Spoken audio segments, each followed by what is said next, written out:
Hey, it's Paul Browning here. So welcome to day 3 of Cisco CCNA in 60 days. Had a question on YouTube asking how long the program goes for. 60 days. Obviously, if you're already experienced in Cisco, or maybe you already took the exam and didn't do too well, you can go quicker.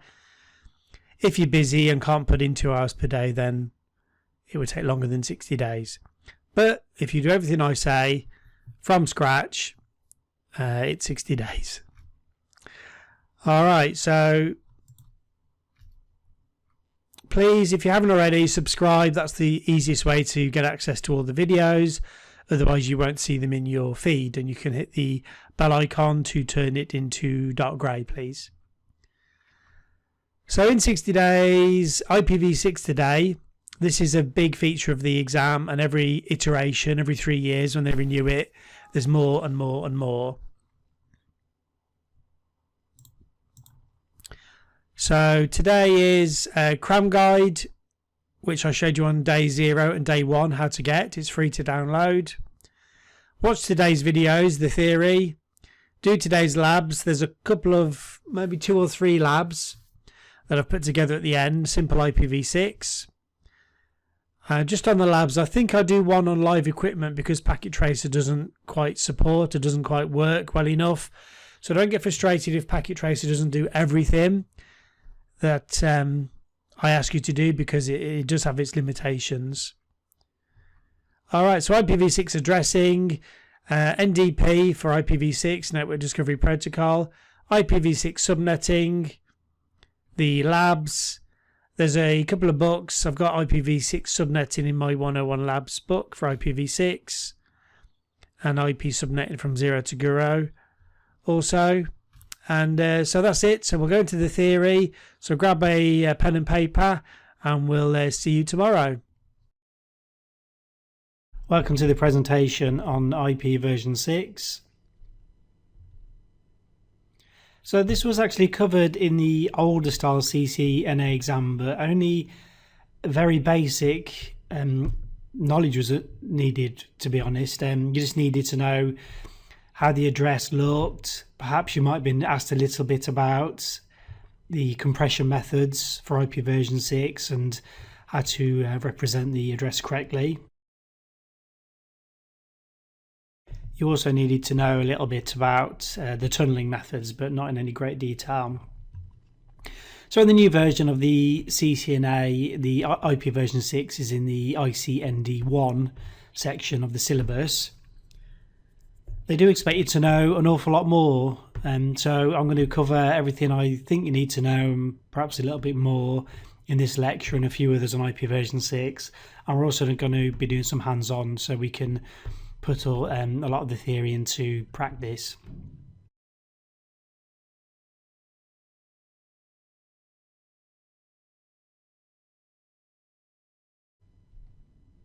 So what I've really covered, and what we're going to be covering in the next few slides. Also IP Version 6 subnetting. This can, to be honest, get quite horrendous if you make it more complicated than it needs to be. I think for the CCNA, you're going to expect to understand IP Version 6 subnetting. Now, the principle is fairly simple, actually, and you may well end up preferring IP Version 6 to IP Version 4 because it does away with a lot of the silly rules and exceptions. However, if because the address is so long, you can actually subnet anywhere on an IP Version 6 address, and if you're doing it off bit boundaries using hexadecimal, then it can just become quite a cumbersome task. So I'm going to keep it simple on the IP Version 6 lecture when we come to that part. So IP Version 4, bear in mind it was created at a time when the current uses for home PCs, mobile devices, it was just never envisaged. I mean, people didn't have computers at home in the 80s due to the price, and the fact was there was nothing to connect it to because there was no internet. The World Wide Web as we know it wasn't created until 1991. So, it was fit for purpose at the time, and, people obviously didn't have crystal balls back then, and they didn't see the world was going to change. And bear in mind, no social media, and China, India, Africa, all were third world countries. I mean, parts of them still are. But there was no prediction that they would ever be owning home computers in all these other countries. So as you know, IP version 4 in its earliest iteration just began with fixed subnet masks. There was no way to alter what was fixed with the subnet masks. Now, subnetting was invented with a couple of RFCs, and then CIDR allowed us to use slash notations as well. And then the workaround, when we realised we were running out of addresses, as well as CIDR, was RFC 1918, which is private address use, which we could use with NAT. So why IP version 6? Well, I kind of answered it really. Answers the depletion. Shortfalls were recognised in IP version 4 as technology progressed, such as lack of security. A bit more difficult to use with mobile devices as well. If you imagine, most people have got a computer at home, a laptop, perhaps one or two iPads or similar devices, and then mobile phones, all of them requiring connection to the internet. That's a more streamlined protocol, as you'll see when you look at the IP version 6 header in a moment. IP version 6 addresses 52 trillion per person, apparently. They say it's as many as there's an IP version 6 address for every grain of sand in the world. Now, who actually sat down and counted all of these grains of sand? I have no idea. I don't know who comes up with these comparisons. But suffice it to say, there are more IP version 6 addresses available because of the new addressing format than we could ever imagine using, certainly during yours and my lifetime. So some advantages. The engineers have had a chance to simplify the packet header. There's various fields that are no longer used and were never used in IP version 4, so why keep them? Larger address space, no requirement for using NAT with IP version 6. There's something called NAT-PT, which has been discontinued, which is basically one of the methods for integrating IP version 4 with IP version 6. Eliminates broadcasts. We've got some alternative to broadcasts, which we'll come to in a while, and then integrated mobility and security. So people are thinking there's a button going to be pressed at some point and IP version 6 will all of a sudden be used all over the web. Well, it isn't going to be like that. Companies are already integrating IP version 6 into their networks. Any modern computers you buy have IP version 6 capabilities built into it, so you can allocate IP version 6 addresses to your devices. If you look, if you have a Windows 7 or later device. So IP version 4 and IP version 6 are going to be working together for several years in the future. Current protocols won't be compatible with IP version 6, for example OSPF version 2. That doesn't mean you have to turn it off immediately and use IP version 3. What it does mean is you'll probably be using IP version 4 and IP version 6 with their respective OSPF protocols for a while before you discontinue version 2 or any other non-compatible protocols. There's no more ARP. Neighbour Discovery Protocol is now used with IP version 6, as we'll cover in another lecture. And ICMP won't work. Standard ICMP won't work with IP version 6, so there's a new version released. So here's your IP version 6 header. It's a lot more simplified when compared to the IP version 4 header, which you can see there. Many fields are no longer used. A couple of fields have been added. So I'm hoping you are familiar in some way with hex addressing. I'm going to cover a recap now anyway, because IP version 6 uses hex addressing exclusively.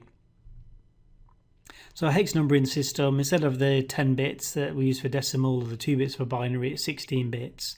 It goes 0 up to 9 is the last digit, and then A, B, C, D, E and F. So you can create any number using these characters. Now it's counted in columns. So for example, if we have a 9 in the one column, we obviously have the number 9. If we have the number 1A, it's a 1 in the 16 column, and an A, which is 10 in the one column. So 1 plus 10 is 11. And then I've put some of the examples here, which hopefully you can pause the video and go through in your own time. Now, binary addressing, I'm sure you're familiar with. We only have 2 bits to play with, and this is because binary is used to translate the signals going from the wire on the network. And obviously, if you have a wire in the network, it can only have a signal on, signal of electricity, or no signal. So we've got the 0 or 1. And again, that's counted in columns, just as any other numbering system. So there's some numbers I've created here. Again, if you want to recap on your binary, just pause the video and go through these numbers. So I've put binary, decimal and hex together and put numbers 0 all the way up to 15. Again, well worth just pausing the video and just refreshing your mind, because this is what we cover in the next few slides isn't going to make sense unless this part makes sense. So any one hex digit can represent 4 binary bits. If we go back to the last slide, you can see that the hex number 1 would be represented with 4 binary digits. The hex character F is 4 ones. So if we have 8 binary bits, is 1 byte. So by our logic allows us to come to the conclusion that 2 hex digits represent 1 byte, 8 bits. Now 128 binary bits divided by 4 is 32 hex digits. Each hex digit representing 4 bits. So kind of the sentence works in both directions. So here's an example of 1 byte represented by hex characters, 2 hex characters, and then I've put the characters or the digits into binary. Alright, so our Ipv Version 6 address, we can now start to see why we have so many available addresses. It's 128 bits. Now each part of the address is broken into 8 sections, and each section is divided with a colon, a full colon. So this is a typical way you would be represented an Ipv Version 6 address, all with valid hex characters.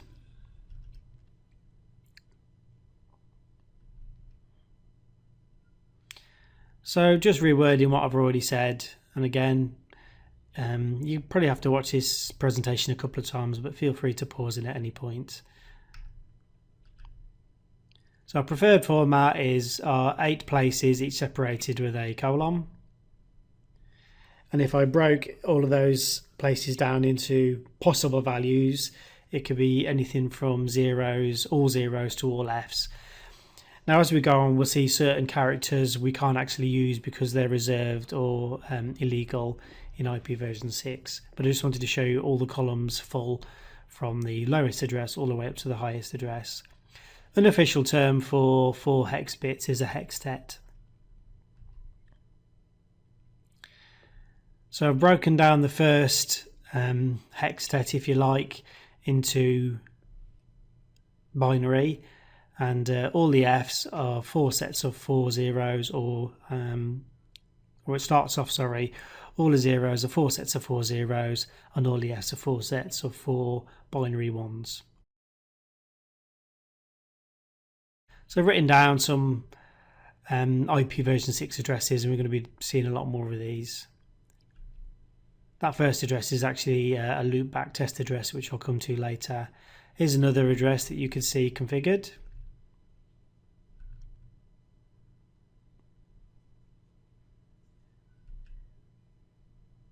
And the all zeros, which is, it's not a legal address to add to a host, but I just wanted to show you all the characters written out in full. Now we can compress Ipv6 addresses, which makes it a lot easier for us to recognize and remember and understand. So you just need to know a couple of rules. You can use a double colon, but only once per address. And the double colon represents consecutive zeros. So in the first example there, I've got all zeros, and then the last character is a 1.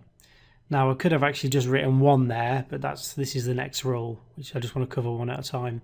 So you can see where I've got the double colons on the right, and on the left I've indicated by underlining the Ipv Version 6 address which part I'm turning into double colons. But what you can't do is add 2 double colons, because Ipv Version 6 or the protocols won't understand which parts of the address are actually zeros. So this is a typical kind of thing I'll expect them to try and catch you out with in the exam. They might say, is this legal or not, or in some other shape or format. So the zeros must be contiguous. And compression method number 2. You can omit leading zeros. You cannot omit trailing zeros. That's another way you could be caught out.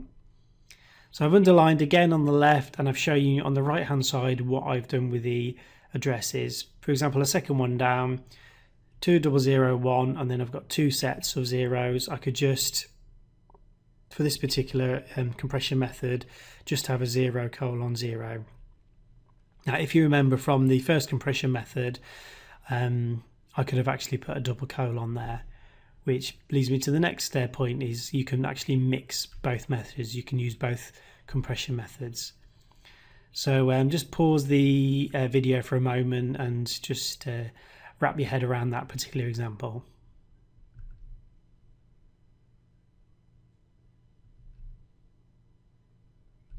So the network prefix.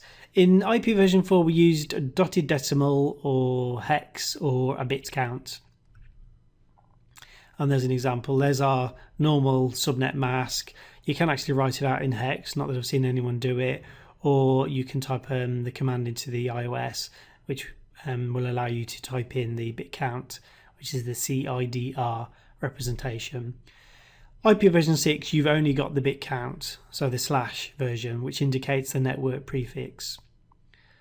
And there's no gap when you write out the address, and we'll be writing out a few IP version 6 addresses when we come to do the hands-on labs.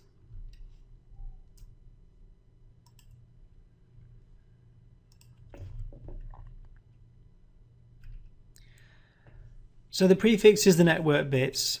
So the first 3 examples are a /64 address, which means the first 64 bits are representing the network portion of the address. The second last address, I've put /56 and underlined the bits that represent the network portion. And this is where I'll come back to my earlier point that it can get complicated and just downright confusing, because you can add subnetting, which we'll go into in another lecture as well. And if you're subnetting off bit boundaries, it just becomes complicated and cumbersome. And I'm going to come to this point in a moment, but the opposite logic applies from IP version 4 to IP version 6. Not that you're encouraged to waste addresses, but they don't want you to worry too much about IP version 6 address conservation, because not saying there's an infinite amount, but there are trillions and trillions and trillions of addresses available. The last example is a /48, which means 48 bits are network bits. Alright, so here's a host address example. You've got the network bits on the left, which I've underlined, and then the host bits, which happen to be all the zeros and just number 1. And this on the same network could be the second host address allocated to another host on the same subnet. And if I carried on, I could apply all the F's address to the last host. Now there's IP version 6. I've read several books and RFCs and researched it, and you'll find as well, if you do the same, that a lot of information and textbooks contradict each other. So I'll present what my findings are as we go through as to what addresses you can and cannot allocate to hosts. And the funny thing is, addresses that you're not actually allowed to allocate to a host, because the RFC says you can't, when you come to configure it on a router, you'll find the address is actually accepted, which kind of doesn't really help our case. So still on the subject of prefixes, normally the /32 address is allocated to the internet service provider. End sites are then allocated by the ISP, generally with a /48. Again, this can vary. Home sites may be allocated a /56. And what you can do if your allocated address is add a /128 mask, normally to individual hosts, for example, a printer. So conservation worries. If you have a /48 network prefix, that gives you 16 bits left for subnets, because normally 64 bits are left for the host address. You can alter that, but there's certain instances where you shouldn't. So if you have 16 bits available for subnets, because you've been given a /48 prefix, that gives you well over 65,000 subnets. Now, I don't know of any business that would require more than that. And bear in mind, because there isn't really a strict limit on how many addresses you ask for, if you need it, you're pretty much guaranteed to be allocated it. You could be given more than one allocation address. So however many network bits you need, you can have over 65,000 subnets. So you're not going to run out. Each of these subnets has over 18 trillion available host addresses. Now, if you have a /56 address, it gives you the same number of hosts per subnet, because you've got 64 bits for hosts, but you've only got 256 available subnets. So there's a quote. I suggest you just pause the video and read the quote from the Internet Advisory Board on their interpretation or their feelings as to address conservation. And there's a lot of debate going on. RFCs are released, there's debates. They're either adopted or replaced, or just not taken up by companies. So there still is some debate and controversy going on with Ipv Version 6. Address types. This is the meaty and quite confusing part, really. There's address types, and then within each address type, you've got lots of different sub-address types. And some of these were created with RFCs, and are no longer used, or they've been updated. Broadly, you've got three types of Ipv Version 6 address: Unicast, an Anycast, a Multicast, and there's no broadcast anymore in Ipv Version 6. Unicast is you can have a global address which is unique on the internet. That address shouldn't be anywhere else, which is, you've obviously got this in Ipv Version 4 at the moment, routable addresses. Link local addresses, site local addresses, and again you can read some. I was reading a CCIE book recently that was discussing site local in quite some detail. However, the book can't be up to date because this type of address has actually been depreciated. So you can see how it's quite easy to become confused and misled if you're reading that book as your only source. Loopback addresses, which we obviously still need, unspecified, unique local addresses, which we'll come to again in a moment. These are for internal use, like R192, 168 addresses, 172 addresses. And we have Ipv Version 4 embedded. Global Unicast identifies a single device on the internet, should be unique globally. The subnet portion is not taken from the host portion. This is one of the great benefits of Ipv Version 6. You almost always have the full 64 bits for the host address. Your local internet registry, as I said, normally assigns a /48, but you can certainly ask and negotiate for different prefix if you can come up with a case for it. So here's an example. Global routing prefix takes you up to 46 bits. That gives you 16 bits to create however many subnets you wish, up to 65,536. And then you've got the interface ID, which is 64 bits. The all 0 subnet is allowed and the all 1 subnet is allowed. Now, don't get the two terms confused. The subnet ID is where you're doing your subnetting on if you choose to do it. The subnet prefix is the / address that is applied when you actually enter the address in onto an interface.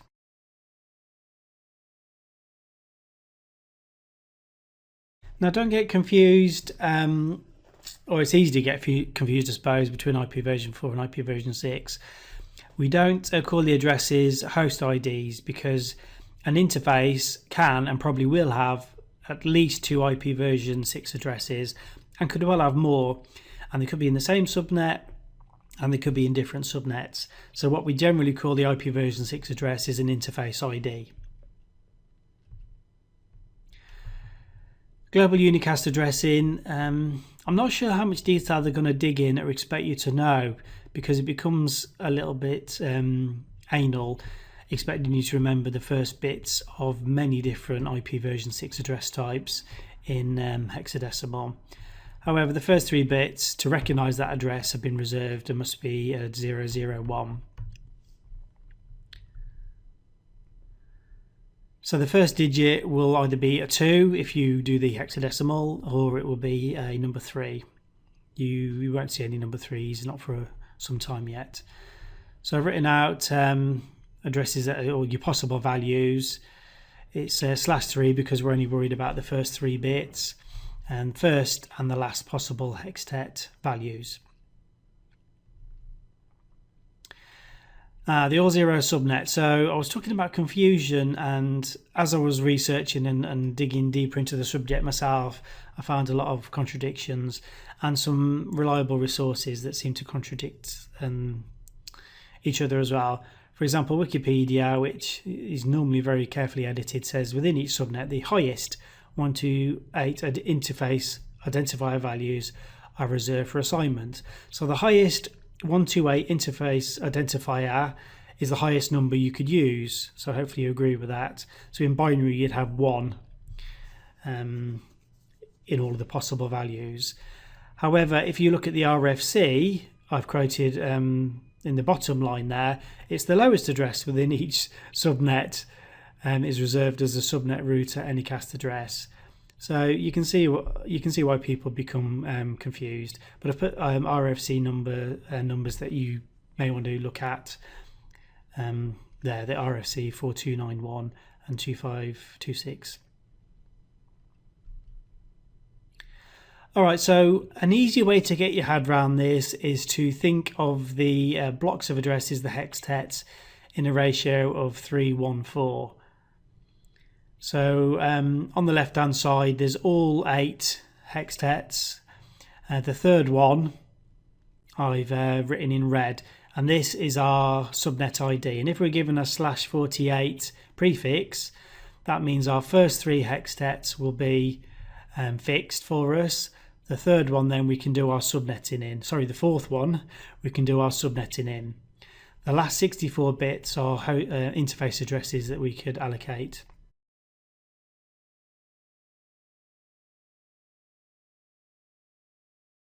Okay, still get on to global unicast addresses.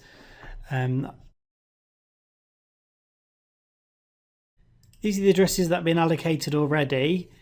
624 transition prefix has been allocated, and then if you look at the bottom, the 6-bone task force prefix was allocated, and depending on which book you read, if it's up to date or a little bit older, that prefix has actually been returned. So far the only address that's been allocated for public use begins with 2001. So you're more likely to see this on live networks, and also in examples if you're reading textbooks and they're asking you to do some configuration examples. So the first few bits, as you've seen earlier, represent the address type, and unfortunately you may be asked this in the exam. I can't tell you what. I was just going to say I wasn't asked anything, but when I did the new version of the ICND1 exam, the CCENT, but it doesn't mean you won't. So global unicast addresses, as you saw earlier, start with a 001.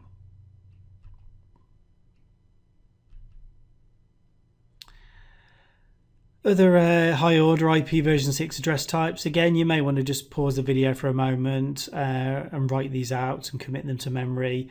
You've got unspecified addresses, which is all zeros, /128. We'll cover this in another lecture. This is normally when an interface is asking for an address, so it wants to put something into the field of the packet. The thing it puts into the field is no address or unspecified. Loopback address for testing, multicast address, which we'll come to. We have certain reserved addresses for multicast. Link local unicast, a global unicast, which we've covered.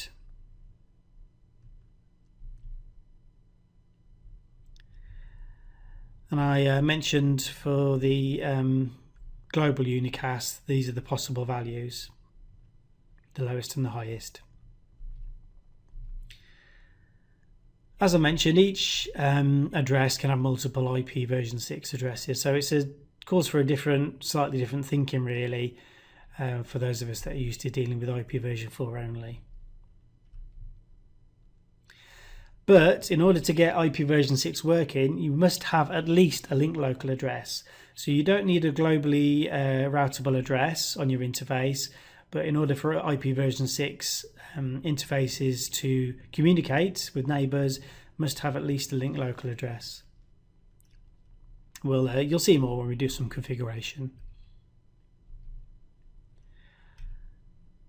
So the link local address is only unique between links, so it's not routable. So what this means is you could have an address between two interfaces, each one having a different address, or the same address in fact, and then you could have those same two addresses used between every other connection between two devices on your network. Purely, these addresses are purely used as a next hop, and you'll see when we do some configuration, if you look at your routing table, next hop addresses are almost always the link local unicast address. Now, the link local address is automatically created when you add an IP address, an Ipv6 address to your interface. So you've actually manually configured one, but when you do the show Ipv6 interface on your interface, the show command, you'll see two addresses there. So the format, the first 10 bits are set, as you can see, which translates from binary to hex FE80. And it's used for our updated version of ARP, which is Neighbour Discovery Protocol. Cisco have created a method for dynamic link local addresses to be created using EUI64. This is one of the key points on the syllabus as well, actually. Microsoft have got their own method of creating a link local address, and then manually, you could always type it out manually. So there's our possible values. As I mentioned, it was FE80 /10, and these are the possible values that could be used. And some examples of legal addresses. So I've typed a command on my router, show Ipv6 interface fast Ethernet 0/0, and there's part of the Ipv6 address shown. There's a global unicast address which starts with the number you can see, which you should be familiar by now, 2001, and then you can see the link local. I've typed FFFE in there because this is how the address is created, which we'll come to.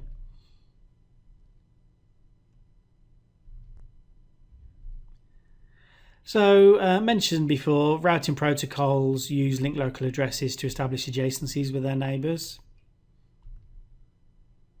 Default gateway in a router advertisements, which are used in Ipv6, next hop addresses.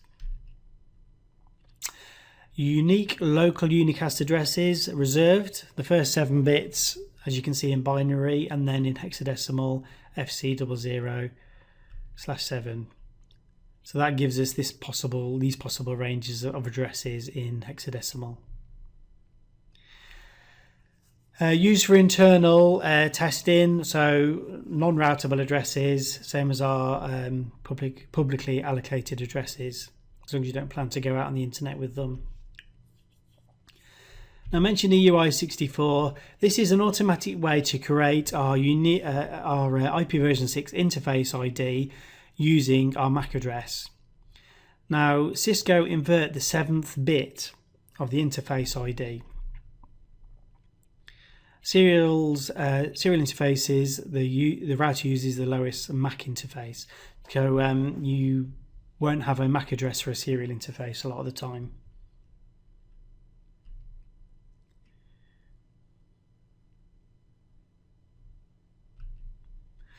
Alright, 7th bit flipping. So here's a MAC address. The 7th bit, if you count along, 1, 2, 3, 4, 5, 6. We flip that. Currently it's a 0. And we flip it to turn it on. The 7th bit has been flipped. So at the top it's written out in hexadecimal. The first 2 bits, the 0, 0, are 8 binary bits, as you know, because each hex character is 4 binary bits. So the second 0 is 4 zeros, and the bits will be 5, 6, 7, and 8. And you can see I've underlined the 7th bit and flipped it. So that turns 0, 0 into a 0, 2. So now, when it's used as the IP version 6 address, it will be 025056 and so on. Also, the FFFE is inserted in order to pad out the address to make it 128 bits. And here's the example. I've typed the show interface fast Ethernet 0/0, and you can see the addresses 0002.169e, etc. And now you can see the FE80 is added, which is the start of the address. The 7th bit has been flipped. So the 0, 0, you've got 0, 0, 0, 2, and the first 8 bits in binary are 0, 0, and the 7th bit has been flipped to turn the 0 into a 2. I recommend actually when you, if you don't have access to a router while you're watching this, to this time or second time round you're watching the video, and there's also going to be a lab on this, looking at a MAC address and then creating an IP version 6 address. So you can see the bits been flipped.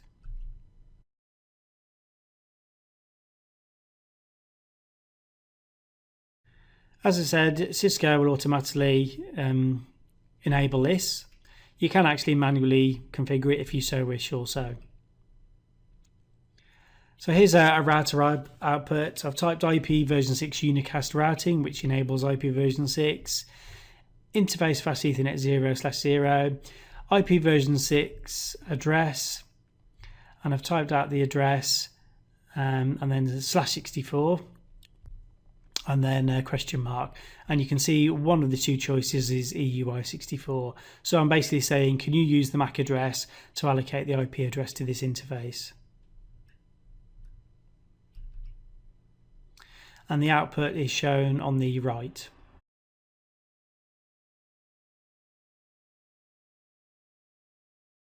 Static link local basically overcomes what some engineers voiced as a privacy concern with the EUI64. So you can actually configure static link locals yourself. Here's an output I've actually typed on the router here. So instead of telling the router that this is a standard IP address, you've tagged on the link local optional output at the end of the address. IP version 6 unnumbered address. Remember, you can use IP version 4 unnumbered addressing in IP version 4, and you can do the same with IP version 6.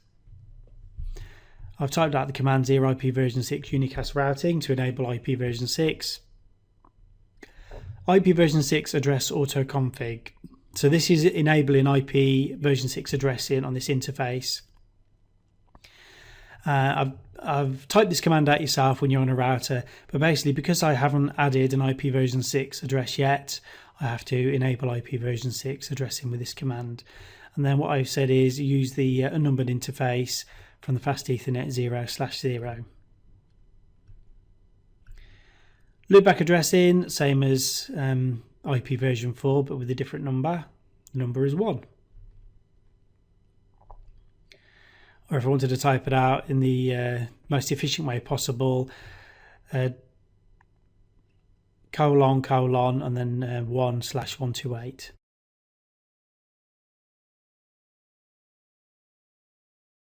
Unspecified address is used by an interface that doesn't have an IP version 6 but wants one to indicate it doesn't have an address. So it's all the zeros /128. So as I think I said earlier, but it's basically padding out that part of the IP version 6 packet while it's waiting for an address.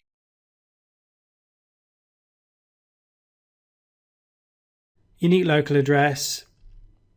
It's not routable on the internet, so you can use it internally or any number of these type of addresses internally on your network.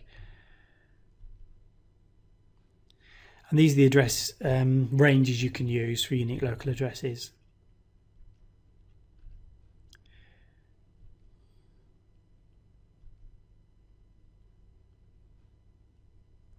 Obviously, if someone else is they probably won't get the same address, but you never know. Somebody could be using their own, could be using the same addresses as you internally on their network.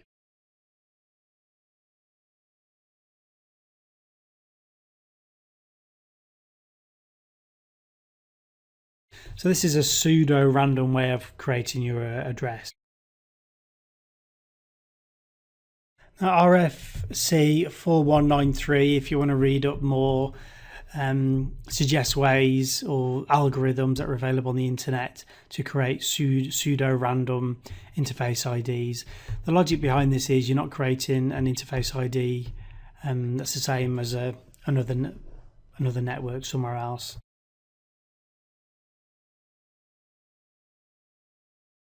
Companies have also come up with interesting ways of creating their own local addresses. For example, you can see Facebook here has come up with a way in hexadecimal.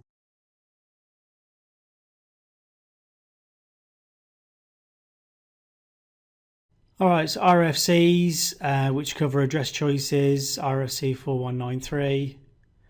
There's random number generator logic, which I've mentioned a couple of slides ago as well. Unicast addresses.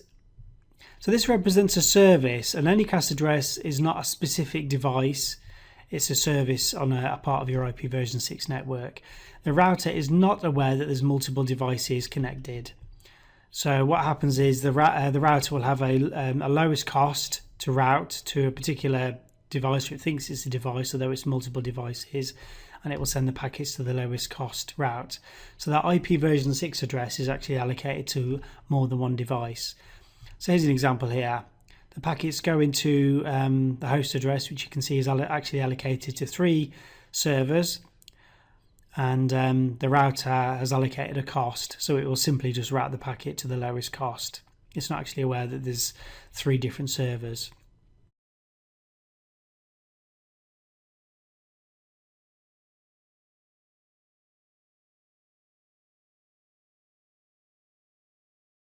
Multicast address.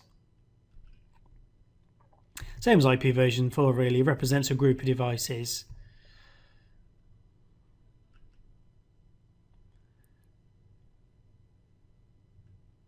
The reserved all nodes addresses broadcast, well, it equals a broadcast address. So it's the IP version 6 version of a broadcast.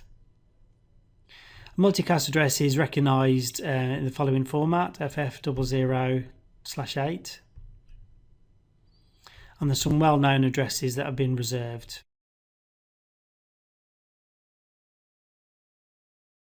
May be worth remembering these addresses if, in case Cisco tried to put a sneaky question in.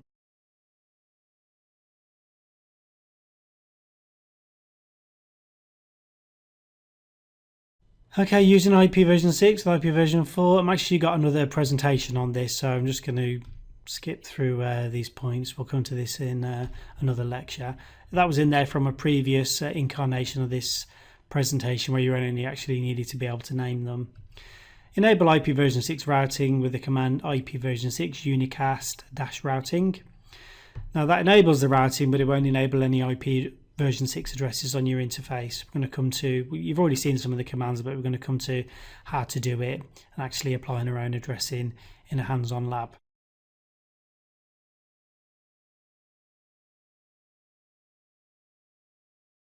And also we'll be coming to router advertisements for Neighbour discovery protocol.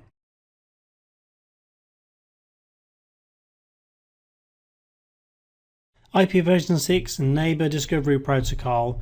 So I'm going to give you an overview of this subject and how it all fits into our understanding of Ipv6, the mechanisms. I think this will be the level that they'll be expecting you to understand for the CCNA. As with any subject, you could really dig into a lot more detail and look at the RFCs yourself, which you may well want to do if you've got some spare time or after you've qualified in the exam. So Neighbour discovery protocol is basically what enables a lot of the plug and play features that Ipv6 is famous for. It uses the new version of ICMP for message exchanges between hosts on the network. So it's just replacing address resolution protocol also. So there's the RFC if you want to look into more detail. So uses of Neighbour discovery protocol. Basically, one of the uses is to discover other nodes on the link. It determines the MAC address, which is how it's replacing ARP. It also finds available routers.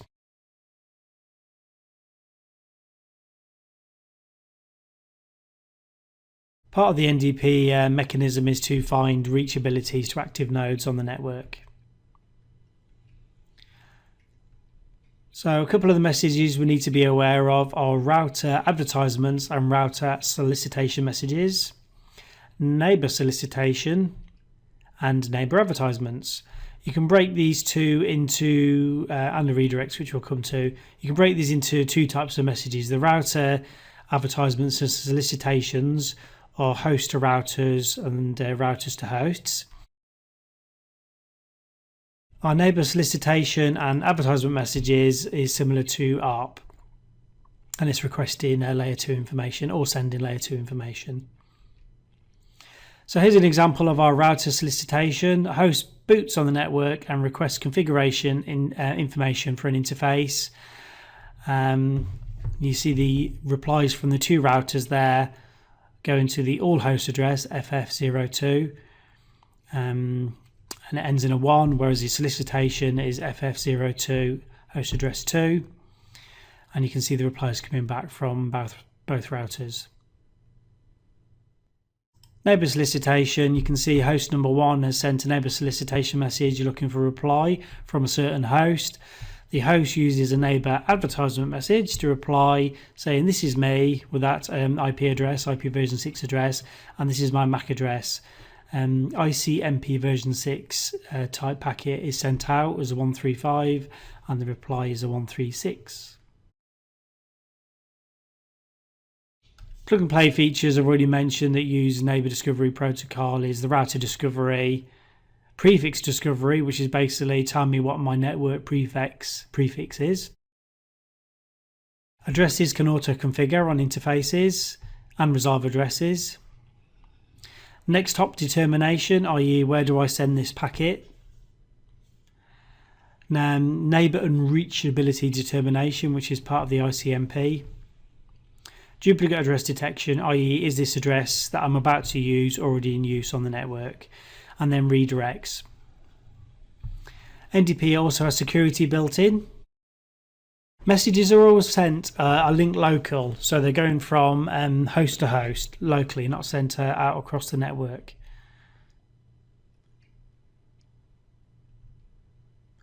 and the hop limit is always set to 255. Routers send out periodic router advertisements, and they learn addresses of routers on the same subnet. I've already mentioned link local addresses are used as the source address for the router advertisements and router discovery. Again, classic exam question, destination address, all nodes, which I think I demonstrated in one of the earlier slides there. Booting device will send a router solicitation packet out. Address auto configuration is a real big feature of Ipv version 6 as well. So a host can self-configure an Ipv version 6 address. We've already looked at EUI64, MAC2 EUI64 self-configuration. Basically, it takes the MAC address, it does the bit flipping and inserts the FFFE into the address. Now you can, if we need to use stateful addressing, we can use DHCP for Ipv version 6 or stateful address auto-configuration. So there's a config here, just as an explanation, we've got an IP address which we've on the top left we've added to the fast Ethernet Ipv version 6 address. We've put Ipv version 6 neighbor discovery prefix.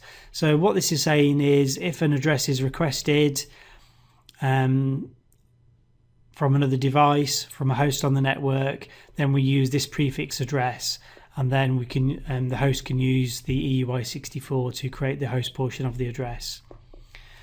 Router 2, I've typed IP address auto config. So this is automatically configure an IP address, and you can see the bottom right what the result is. You've obviously got your link local address, and also we've got our address configured with the prefix from the Ipv version 6 neighbor discovery prefix that was configured on router 1. Duplicate address detection I mentioned is part of the stateless auto configuration. It's basically a check to make sure the address isn't already taken on the network or that part of the network. Uses neighbor solicitation and neighbor advertisement messages. So here's an example. The top host, host number 1, is about to configure its own Ipv version 6 address, and a reply from host number 2 says I'm actually using that address, the neighbor advertisement. Address resolution. Address resolution for Ipv version 6. So if the neighbor's on the local link, check the neighbor cache, which is held locally on the host. If the prefix is not on the local link, then the default router can take care of the resolution. And we've got something else called Neighbour, a feature called Neighbour Unreachability Detection. So we can use TCP acknowledgement packets or the router advertisement or neighbour advertisement responses. I've mentioned stateless address auto configuration, or alluded to it. It allows hosts to self-generate IP addresses. We can either generate link local addresses or and/or global addresses. It incorporates the duplicate address detection feature that we've already seen, and our link local ranges are as demonstrated here. The redirect message is used by routers to inform host of a better first hop for the packets. So an Ipv version 6 packet is sent by host 1. Router 1 sends a ICMP version 6 redirect to say use router 2, and then the packet is sent and all further packets to router 2.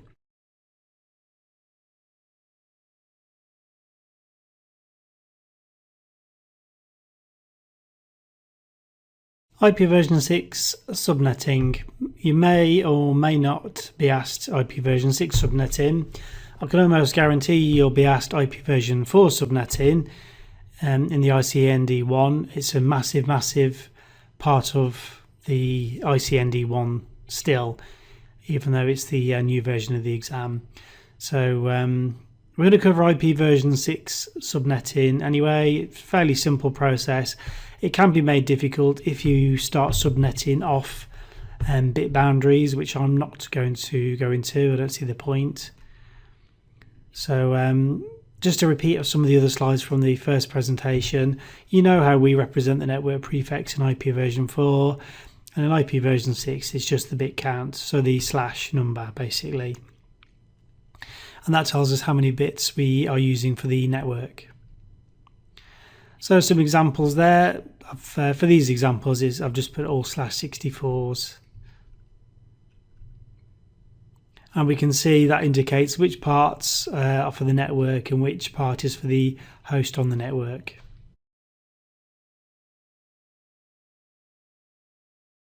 So the prefix is allocated by the ISP. End sites are generally given a /48, which then gives you the opportunity to use a /64 mask and start doing some subnetting. You could also, if you'd be given a if I just go back, you could also, if you'd be given a /48, allocate a /56 mask if you so wish. It just depends on how you want to do the addressing. But I mentioned in the first presentation, look at it in the 3:4:1 ratio in lots of 16 bits, and that will make an address a lot easier to recognise and to subnet when you're presented with one in the exam. So on the left we've got our compressed formats, and then for the second column is the global routing prefix, then the subnet ID, and then the actual interface address, which is always 64 bits in these examples. And it's the same principle as IP version 4 really. We've got a different subnet on each part of the network. Now you can obviously have more than one subnet on IP version 6, and it's you're going to come into you'll experience that more often in IP version 6 than you would in IP version 4. Subnet example. So our first example, we've given the global routing prefix 2001 123 ABC, and we've allocated a /64 mask, which gives us the fourth hextet to do our subnetting on. And all we do is count up in hexes really. We start off at 0, 1, 2, 3, 4, 5, 6. You can use the 0 subnet, as you can see, and we keep counting up. Obviously when we get to 9 we can't use the number 10 in because that's decimal, and we're using hexadecimal here. So we keep counting up for obviously 65,500 values. So you can see why I don't think they're going to be expecting you to work out that many values in the exam, because it would take quite a few days, never mind hours. But you should understand how these principles work. So I've gone up as far as 1F, which is our 32nd subnet out of over 65,000. And I've actually allocated subnets to an example network here. I didn't use the 0 subnet, although I could have. I've just started off with number 1, just probably a bit easier to recognise really, and makes sense logically in our heads.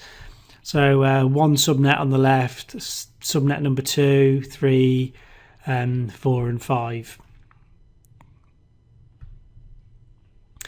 All 0 subnet, you can use all 0s and all 1 subnet.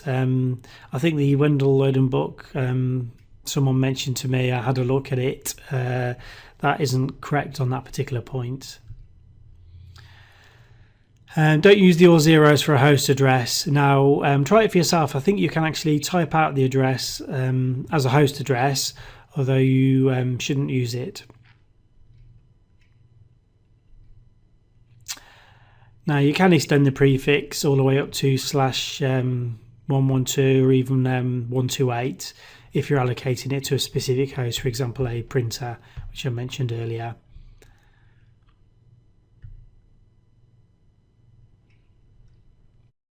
Reserved address, look at the RFC yourself, RFC 2526, and there's the link if you want to type it out, or just Google RFC 2526. But it basically says reserve the last value of each subnet as the subnet router Unicast address, which indicates, yes, Unicast, which we've discussed in an earlier lecture. Assign addresses manually with the version of DHCP6, DHCP for Ipv Version 6. There's something called Stateless Address Auto Config, which we'll go into.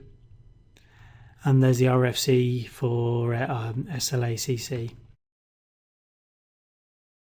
And here's an example. I've got a subnet 1, subnet 2, which you can see 2001, 123, ABC, and then 002. So that's our second subnet. And I've allocated host 1 to the left-hand interface on the router and host number 2 to the right-hand interface. Alright, so that was just a quick overview. I don't really want to dig into too much more guts into subnetting. Go through the video a couple of times and you'll see really that the principle is a lot more straightforward than Ipv version 4. Not having to worry about subnets you can and can't use and broadcast on subnets. And you can obviously start subnetting off the bit boundaries because you could subnet anywhere along that address. However, unless I hear otherwise, Cisco won't be expecting you to start doing this in the exam because it'll take too long. If they do, then I'll add another lecture. Welcome to the Ipv Version 6 lab. We're just going to be using the top 2 routers. You can basically connect any 2 routers together across a fast Ethernet interface for this lab.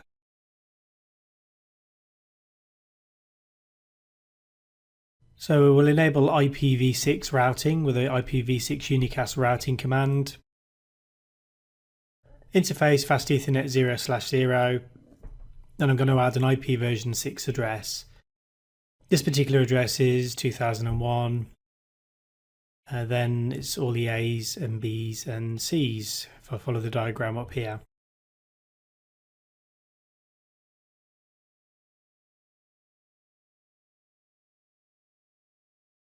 Then I need to choose a host address. So this is the network prefix. All are zeros, and then if I add a 1 at the end, it's just the very first number available on that network with a /64. You're not allowed to put gaps in between the address and the / notation. No shut that interface. And then the next thing I need to do is go to the neighbor router and configure the second address that I want to put on so we can ping across the network. I'm not actually using the bottom router for this lab.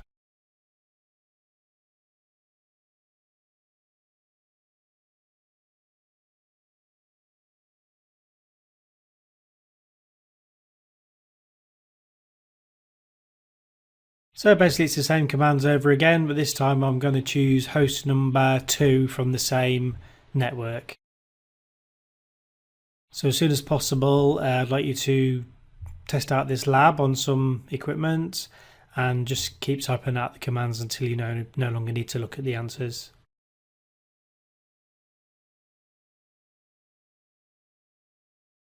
So double colon to indicate consecutive zeros and number 2 is the host available. No shut that interface, and then I'd like to test by doing a ping across the interface.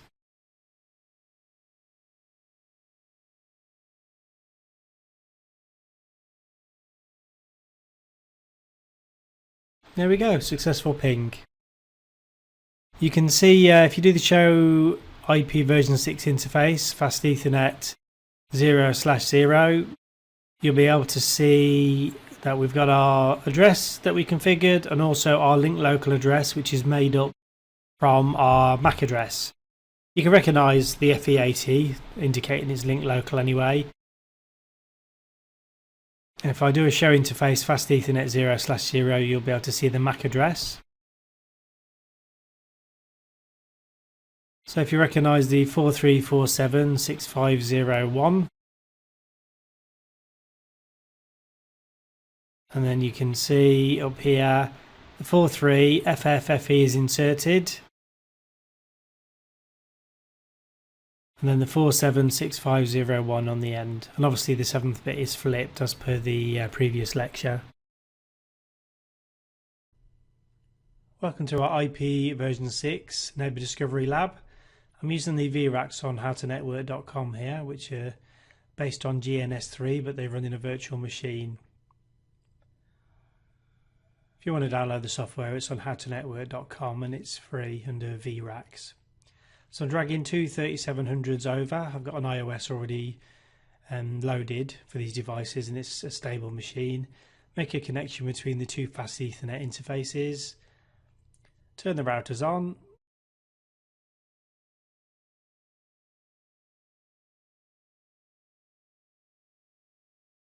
I'll also press the tab that shows which interfaces are connected where, and then log a console session on the two routers.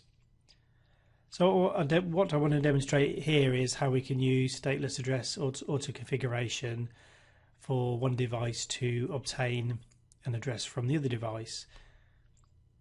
Router 1, I'll add an IP address and then I'll tell it which network prefix to allocate to a device that requests one from our theory lab, or our theory lecture that we did earlier. I showed one of the slides asking for address configuration parameters. So I'll add an IP address onto this fast Ethernet interface on the left-hand router, router 1. Now at the end I've got an option which won't work in Packet Tracer, which is why I'm using this lab, to use the EUI64 addressing. So I haven't configured an IP section of the address. I've just put the network prefix and I've asked Ipv Version 6 to use EUI64 addressing, which I covered in the theory. Now I'm adding Ipv Version 6 Neighbour Discovery with ND, and then the command I want after that is Prefix, which is a IP routing prefix advertisement.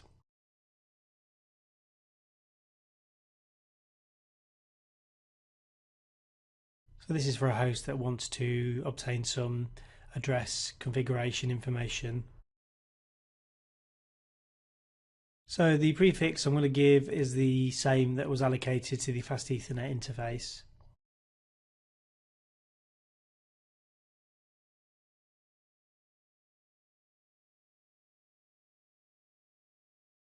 With 64 bits. Now shut that interface to bring it up, and then I want to go into router 2 and I'll do some IP version 6 configuration on here.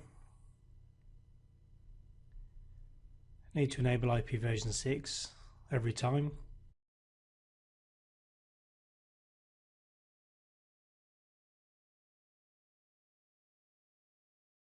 So IP version 6 address, and one of the choices which you don't get on Packet Tracer is auto config.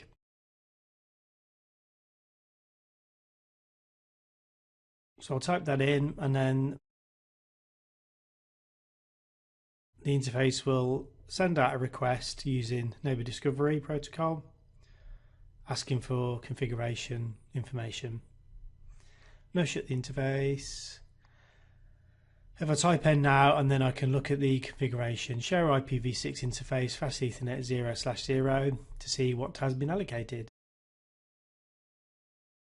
So we can see our network prefix is correct and we've got a EUI64 address added here to the hosts portion. You can also see our link local address, which will also use EUI64. So the two parts of the address look familiar there.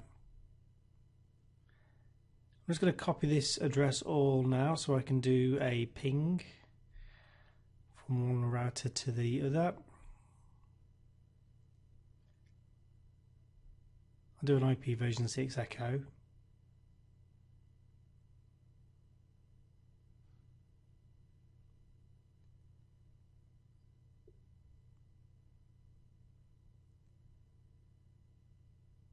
And there you go, successful ping. So another lab for you to try out several times until you've cracked all the commands.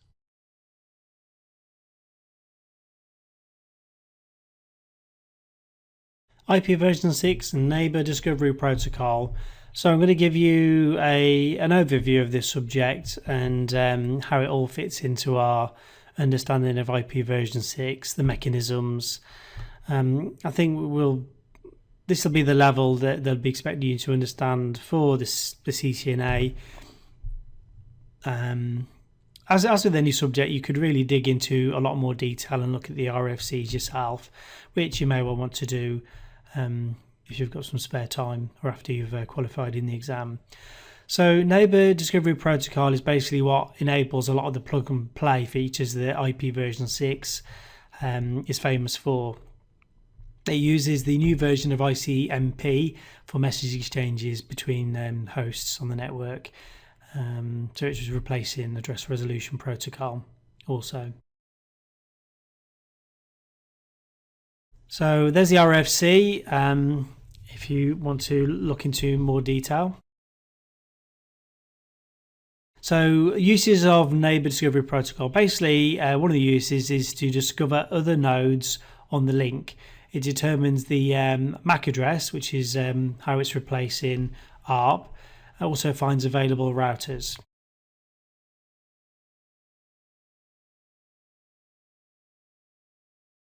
Part of the NDP mechanism is to find reachabilities to active nodes on the network.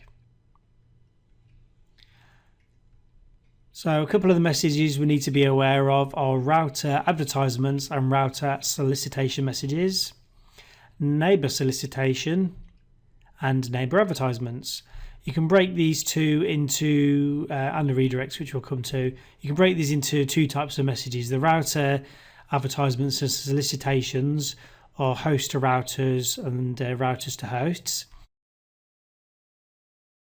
Our neighbour solicitation and advertisement messages is similar to ARP, and it's requesting layer 2 information or sending layer 2 information. So here's an example of our router solicitation. A host boots on the network and requests configuration information for an interface. You see the replies from the two routers there going to the all host address FF02. And it ends in a 1, whereas the solicitation is FF02 host address 2, and you can see the replies coming back from both routers. Neighbour solicitation, you can see host number 1 has sent a neighbour solicitation message looking for a reply from a certain host. The host uses a neighbour advertisement message to reply saying this is me with that IP address, Ipv Version 6 address, and this is my MAC address. ICMP Version 6 type packet is sent out as a 135 and the reply is a 136. Plug and play features I've already mentioned that use Neighbour Discovery Protocol is the router discovery, prefix discovery, which is basically tell me what my network prefix is. Addresses can auto configure on interfaces and resolve addresses. Next hop determination, i.e. where do I send this packet? Now, neighbour unreachability determination, which is part of the ICMP. Duplicate address detection, i.e. is this address that I'm about to use already in use on the network? And then redirects. NDP also has security built in. Messages are always sent are linked local, so they're going from host to host locally, not sent out across the network.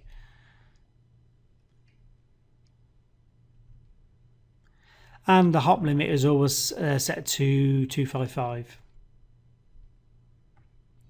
Routers send out periodic router advertisements, and they learn addresses of routers on the same subnet. I've already mentioned linked local addresses are used as the source address for the router advertisements and router discovery. Again, classic exam question, destination address, all nodes, which I think I demonstrated in one of the earlier slides there. Booting device will send a router solicitation packet out.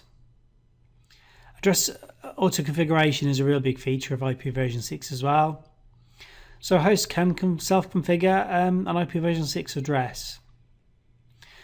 We've already looked at EUI64, MAC2 EUI64 self-configuration. Basically, it takes the MAC address, it does the bit flipping and inserts the FFFE into the address. Now you can, if we need to use stateful addressing, we can use DHCP for Ipv Version 6 or stateful address auto configuration. So there's a config here, and just as an explanation, we've got an IP address which we've on the top left we've added to the fast Ethernet Ipv6 address. We've put Ipv6 Neighbour discovery prefix. So what this is saying is if an address is requested from another device, from a host on the network, then we use this prefix address, and then we can the host can use the EUI64 to create the host portion of the address. Router 2, I've typed IP address auto config. So this is automatically configure an IP address, and you can see the bottom right what the result is. You've obviously got your link local address, and also we've got our address configured with the prefix from the IP version 6 neighbor discovery prefix that was configured on router 1. Duplicate address detection I've mentioned is part of the stateless auto configuration. It's basically a check to make sure the address isn't already taken on the network or that part of the network. Uses neighbour solicitation and neighbour advertisement messages. So here's an example. The top host, host number 1, is about to configure its own Ipv6 address, and a reply from host number 2 says, I'm actually using that address, the neighbour advertisement. Address resolution. Address resolution for Ipv6. So if the neighbour's on the local link, check the neighbour cache, which is held locally on the host. If the prefix is not on the local link, then the default router can take care of the resolution. And we've got something else called Neighbour, or a feature called Neighbour Unreachability Detection. So we can use TCP acknowledgement packets or the router advertisement or neighbour advertisement responses. I've mentioned stateless address auto configuration, or alluded to it. It allows hosts to self-generate IP addresses. We can either generate link local addresses or and/or global addresses. It incorporates the duplicate address detection feature that we've already seen, and our link local ranges are as demonstrated here. The redirect message is used by routers to inform host of a better first hop for the packets. So an Ipv6 packet is sent by host 1. Router 1 sends a ICMP version 6 redirect to say use router 2, and then the packet is sent and all further packets to router 2.